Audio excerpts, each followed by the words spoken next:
Je m'appelle Elisabeth, j'ai 52 ans. Au moment où l'on m'a diagnostiqué le cancer de l'ovaire, j'étais AVS, c'est-à-dire auxiliaire de vie scolaire. Aujourd'hui, je suis en rémission et je suis porteuse de la mutation du gène BRCA1 et 2. Personnellement, ça a été une panique totale. Donc il y a tout qui s'écroule, on ne voit pas plus loin que le jour qui vient en fait.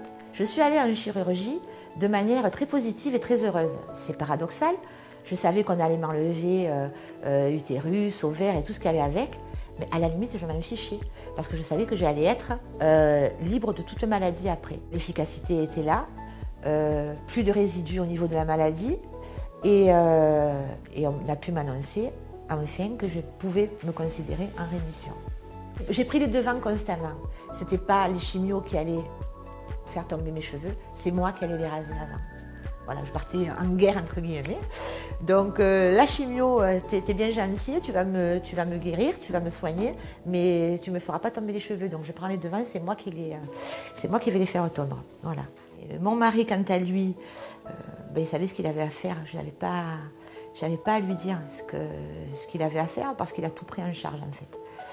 Il a pris en charge mes enfants. J'en avais suffisamment à gérer et tout le reste, c'était à lui de le faire. Mais je n'ai jamais eu à lui dire en fait.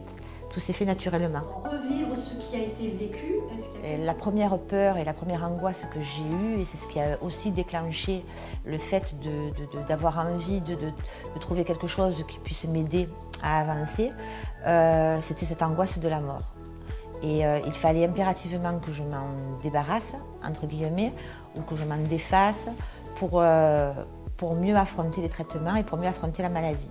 Peur des résultats. Peur des résultats. Peur des résultats négatifs. Peur des résultats négatifs. Dès les premières séances de sophrologie, je me suis retrouvée et j'ai pu m'apaiser, me calmer et affronter ce qui était traitement de manière beaucoup plus calme. On relâche bien le dos, les épaules, les mains, les bras, sentir le relâchement qui peut s'opérer dans tout notre corps. Au début de ma maladie, je ne pensais pas que 3 ans après, je serais là pour témoigner. Et au bout de 3 ans, je suis là pour témoigner, peu importe ce que sera demain. L'essentiel, c'est que je puisse donner aujourd'hui de l'espoir à celles qui sont en traitement ou qui sortent de traitement ou à qui on vient à peine de diagnostiquer le cancer.